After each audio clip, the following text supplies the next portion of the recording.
At P1 in our setup, I talk about this with every single student that I have, the pelvic tilt. Now, I see a majority of the people set up predisposed in anterior tilt, and that's when the pelvis is hiked up on the lumbar spine. You can see that curve right here in my back. And when that happens, that's flexing the muscles around those discs. It's dangerous and it can cause back pain. That's number one. There's 3 reasons you don't want this. To fix it though, grab a club out in front of you.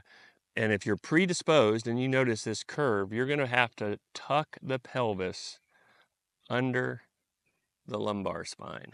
And when you do that, you're going to engage the core muscles, and the muscles around the back will breathe and go, thank you very much.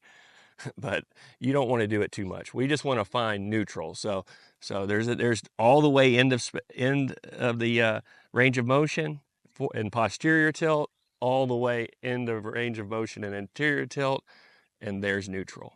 So that is a nice blend for the posture to have a nice flat lower back, not arched and not too tucked under, but fine neutral. If you shake when you do this, that just means those muscles in your core are weak.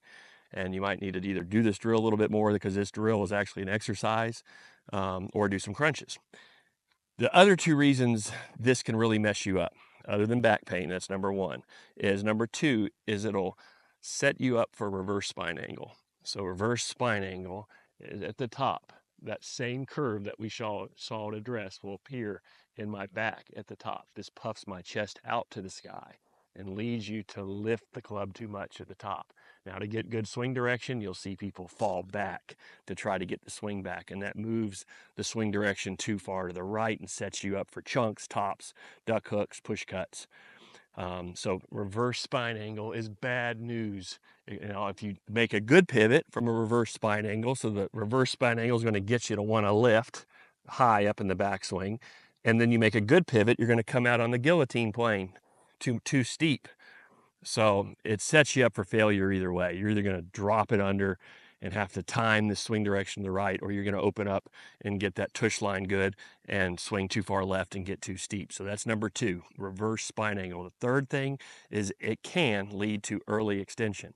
So if I set up an anterior tilt, we want our back of our butt 4 to 5 inches behind our heels at address.